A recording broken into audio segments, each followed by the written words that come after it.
हम भोजपुरी कवि सत्येंद्र सिंह सिवानी आई कुछ मुक्तक सुनी। पहिलका मुक्तक हमरा सैनिक सब खातिर समर्पित बा, जौन सीमा पर सब रात दिन बर्फ में धूप में घाम में रहेला, लेकिन इहू सबके कुछ कह देवे में लोग का कोनो आहस नहीं है। आई देखी, रहे दिन रात रक्षा में जे सरहद के सनातन के। हम भोजपुरी कवि सत्येंद्र सिंह सिवानी, जिला सिवान, बिहार से। रहे दिन रात रक्षा में जे सरहद के सनातन के, ढोता माथ पर अपना पुरखन के पुरातन के। भला अछरंग लगावल कब कहाँ कितना मुनासिब बा, भला अछरंग लगावल कब कहाँ कितना मुनासिब बा। छोड़ो बिहसल बतीसी मत दिखाव अपनी दांतन के, रहे दिन रात रक्षा में जे सरहद के सनातन के, रहे दिन रात रक्षा में जे सरहद के सनातन के। आए दूसर का मुक्तक बा, पूर्व के राज की ओर चली। इहे ममता हई देखी सभे इनका इरादा के, इहे ममता हई देखी सभे इनका इरादा के। सजी देसवे बुझाता हुए इनकी बाप दादा के। बाड़ी दूध के धोवल, बाड़ी दूध के धोवल बाकी सब लोग मटिहन हो।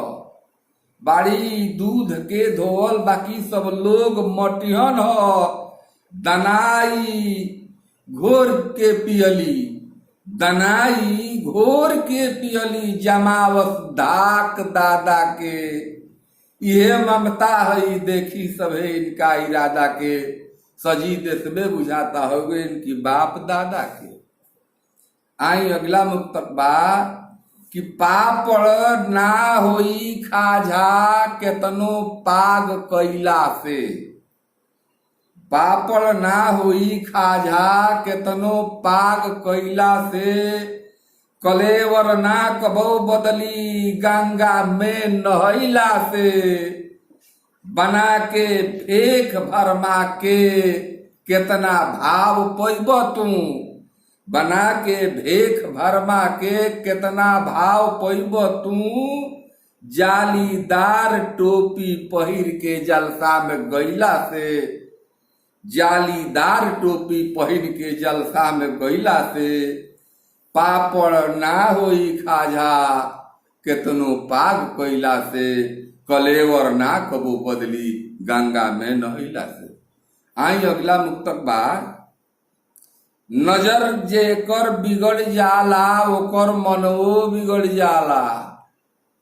नजर जेकर बिगड़ जाला ओकर मनवो बिगड़ जाला। करेला ढेर जे उत्पात उ नजरी में गड़ जाला। नजर जेकर बिगड़ जाला ओकर मनवो बिगड़ जाला। करेला ढेर जे उत्पात उ नजरी में गड़ जाला। नजर में बस के जे सबके, नजर में बस के जे दूसरों के नजरी में बसा लेला। नजर में बस के जे दूसरों के नजरी में बसा लेला। नजर से देख ली ओकरे पीछे दुनिया उमड़ जाला। नजर से देख ली ओकरे पीछे दुनिया उमड़ जाला। नजर जेकर बिगड़ जाला ओकर मनवो बिगड़ जाला। नजर जेकर बिगड़ जाला ओकर मनवो बिगड़ जाला।